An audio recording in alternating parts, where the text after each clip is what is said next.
Guys, ito na po. I-charge po muna natin tong battery para malaman po natin yung 150 amperes ba talaga. At maglo-load po tayo at sasabihin ko po sa inyo na legit po siya para hindi po sayang yung pera nyo na kung ang nakalagay dito ay 150 milliamperes tapos mali pala. Hindi pala ganun, hindi pala yung value, hindi pala siya legit. So sayang yung pera nyo. So i-charge, ito po pala ay may laman na po. So i-charge lang talaga natin. Mayroon pa akong ano dito na mayroon pa akong charger na 20 amperes. Tapos ang battery po natin is 150,000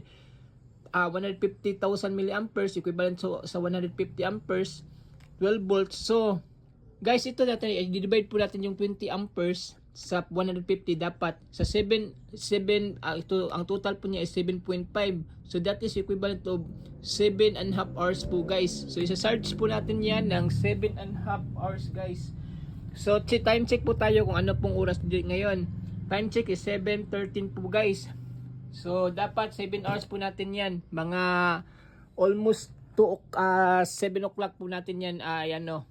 So charge po natin guys ha.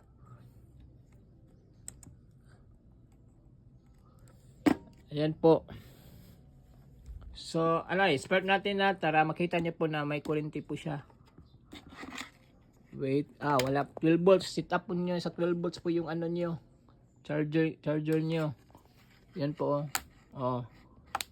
Diba? So, charge natin to ng 7 hours. Malakas pa to guys kasi kakarating lang kasi pero dapat fix talaga siya para makita talaga natin 'yon. So, abangan niyo po guys. I-ano ko po kung legit siya. Introduce ko po ito at ipopromote ko po itong product na to kasi mas maganda kasi na hindi tayo magsasayang ng pera. Para pag setup po natin, fix na fix po talaga siya. So good luck guys. Salamat po. Share po ninyo guys.